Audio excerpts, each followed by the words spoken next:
it gives me great pleasure and an honor to have on the show, ladies and gentlemen, the First Lady of the United States of America, Michelle Obama. Yeah.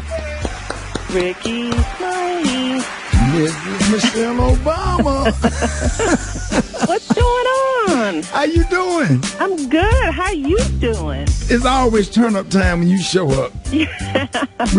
How's your family? How's all the people? My family's doing good. Everybody's doing good on the morning show. So we're just so excited to have you on. And, every time we get together, we start laughing about something. Yes, we do. That's why I love talking to you. I made a special request to talk to you during this book tour, just so you know. Absolutely. I'm just excited. Congratulations on the book. Thank you. You sold over 1 million copies in the first week and up to 3 million sold now. Wow. I know. Yikes. That's a lot of books. A lot of books and a lot of reading. Yes. That's a beautiful thing. So how have you enjoyed the book tour, and what are people saying to you as you meet them, Yeah. People, of course, are interested in the part of the book where I talk about the 8 years in the White House. But what's most powerful is how people relate to the little stories of my journey. So many people are seeing parts of themselves, whether it's how they grew up in the same kind of community with working class folks and family all around, or whether it's the struggles of, trying to find your career and figuring out who you want to be, and, not always living by other people's expectations, but learning how to, as I say, swerve a little bit. Right. And people are falling in love with that love story, how Barack and I met. It mirrors so many people's, journeys to find love. So there have been so many ways that people have connected. The conversations that I've had about struggling to get pregnant and having miscarriages. There's so many women who are coming up to me either in the midst of trying to get pregnant using IVF and feeling validated, or people who, in photo lines who come up and say, I just had a miscarriage, and reading that section made me feel better about myself. Really? Yeah. Oh, absolutely. I mean, because that's one of the things I write about, Ricky, is that, women, we go through a lot. Biologically, physically, and because we don't talk about this stuff, we struggle alone, oftentimes in silence, thinking that we're the only ones. And that's one of the reasons why I wanted to share some of those intimate moments, because when I went through it, what helped me was hearing from other women who were willing to share their story with me when I was young. So those are some of the things that are really moving. People who are surprising older parents with the big picture with me. Now, I think that's wrong. When you bring your 90-year-old grandmother to the arena and you don't tell her that she's going to get a picture with me until she walks in the room and she almost passes out. I'm like, you all are wrong for that. Wrong for that, see? They just lose it. But seeing our elders who tell me how proud they are of me and Barack and our family, that. Absolutely. I mean, that's what we live for. We live to make those folks proud, the people who made those sacrifices and laid that foundation, and knowing that they think that what Barack and I did for those 8 years was representative and it honored their lives and their legacies. That makes me feel good. Wow. What was it like, and this another one of the little intimate stories, like raising your daughters in the White House and the challenges? What was the hardest thing about that? Our goal was to make sure that those girls came out of that White House normal, Right. And so how do you create normalcy when you're living in the White House and there are butlers and chefs and florists, and so we would make the kids make their own beds and do chores, and to not ask, because they couldn't ask anybody for anything. It's like, I don't care if you bleeding, don't come up to somebody and order anybody around. Oh, wow. So trying to keep them grounded and making sure that the house operated like a regular house and not like a museum. But I think the hardest thing for them to deal with, and it got harder as they got older, as you can imagine, was dealing with having security 24/7. Right. Imagine trying to, get your first kiss and you got a man with a gun, just peering right around the corner. Right. Or you getting into your share of trouble, but you got somebody watching over your shoulder, or you've got the world looking at you. I think the girls had to get adjusted to complete strangers walking up to them because they were out in the world in a way that we weren't. You know, Right. they had to get up and go to school and go to practice and play games and go to parties and dances. They didn't live in the bubble, so they had to leave the bubble and learn how to interact and Right. to be polite and courteous when people sometimes were rude to them. Right.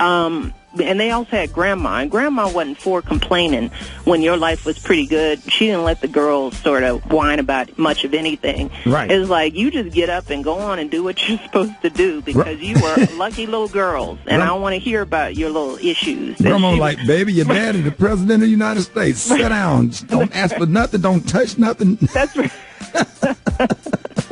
But they turned out, I'm so proud of how they managed that time. And, you know, they have turned out to be gracious and intelligent and empathetic and compassionate individuals. And I think that more than anything that we've done in the White House, adding 2 more sane people into the adult population Right. is one of our biggest achievements. Hey, listen, y'all, don't go nowhere. We're talking to the First Lady of the United States of America, our First Lady, our beloved First Lady, Michelle Obama. We're going to be talking to her more coming up next. Rickey Smiley Morning Show. It's the Rickey Smiley Morning Show. All right, y'all, Rickey Smiley Morning Show. It's the bottom of the hour. We're talking to the First Lady, our beloved First Lady of the United States of America, Michelle Obama. And I know you have to be tired of answering this question. You already know, 2020. You're just going to leave it at that, 2020? Yeah, because you What? already know what the question is. Yeah, no, not going to happen. You said, Yeah, no.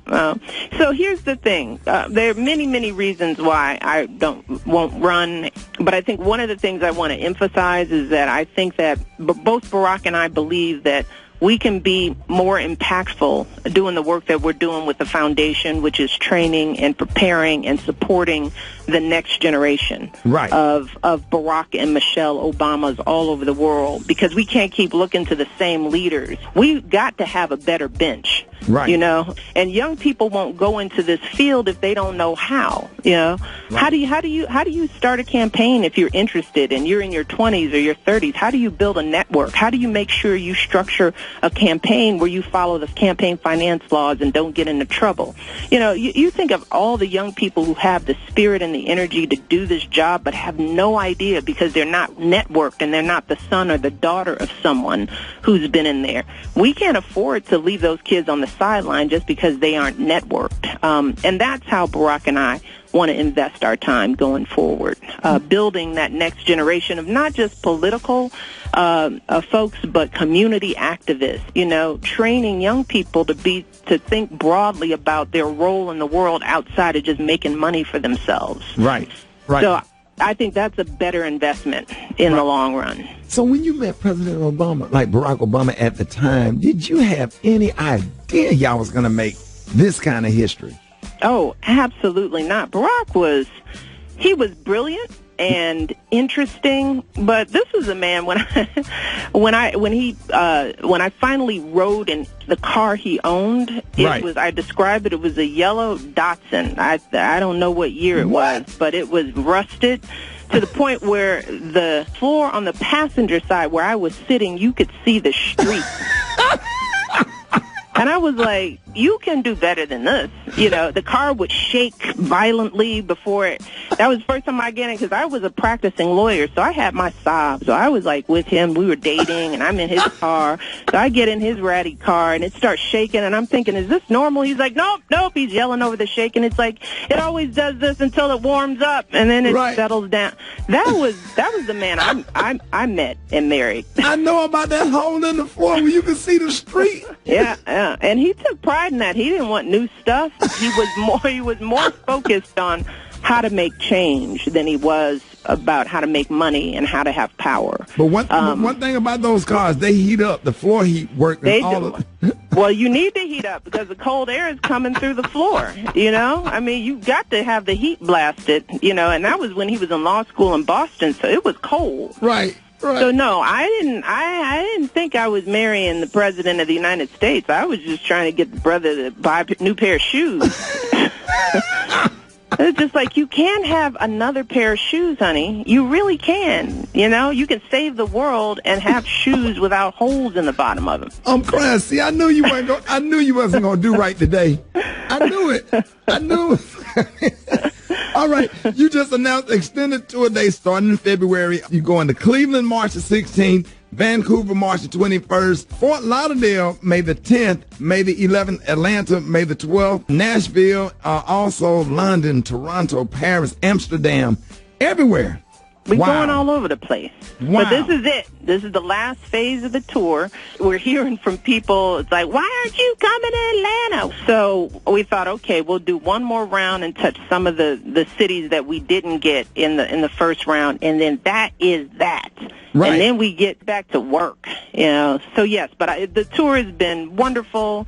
It has been just so gratifying to be connected with people and to see 12,000 people in an arena who were there not to see somebody twerk, right, but because of a book, Ricky. Absolutely. Because of a book. It's like people reading. Yes. Yes, they are. That's a beautiful thing. Yeah, I love walking through the airports and see your book all up in the window.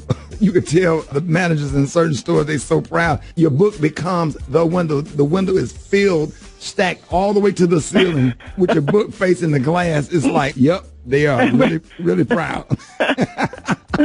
So, well, it is. I am humbled by the response. Absolutely. For sure. We are so excited for you, and thank you for always coming on the show. Thank you for every opportunity Ricky. You and President Obama extended to our morning show when y'all was in office, and we down with you forever and ever. Thank you so much. Thank you, Ricky. Thank you for all the support you have given us. You have been a bright light and a voice of reason and intelligence out there, along with your humor, which is why I love you and I love your team. So give everybody my best, and Merry Christmas, and Merry all that Christmas, good stuff. And I love you too, and thank you so much. All right, ladies and gentlemen, the First Lady of the United States of America. We would never say former, you still my First Lady. Michelle Obama! Yeah, buddy. Man. That's dope, Rick. Bruh, I be having butterflies in my stomach trying to, you be trying to talk right, you be trying to use correct English. I'm sitting up here like, Lord, cause like I have a relationship with them, but it's still that, wow, you know what I mean? Absolutely. And how many people get to talk to the First Lady? Right. You just do that. Lord Jesus, that's precious. Like, Brett, I feel like I just got on stage. I know. You know what I'm saying? Yeah, man. Put you on a high. She just called in, dog. I'm still a fan, bro. And she look at you like the homie. Right. That's what's up. That's amazing. That's what I'm saying, bro. All right.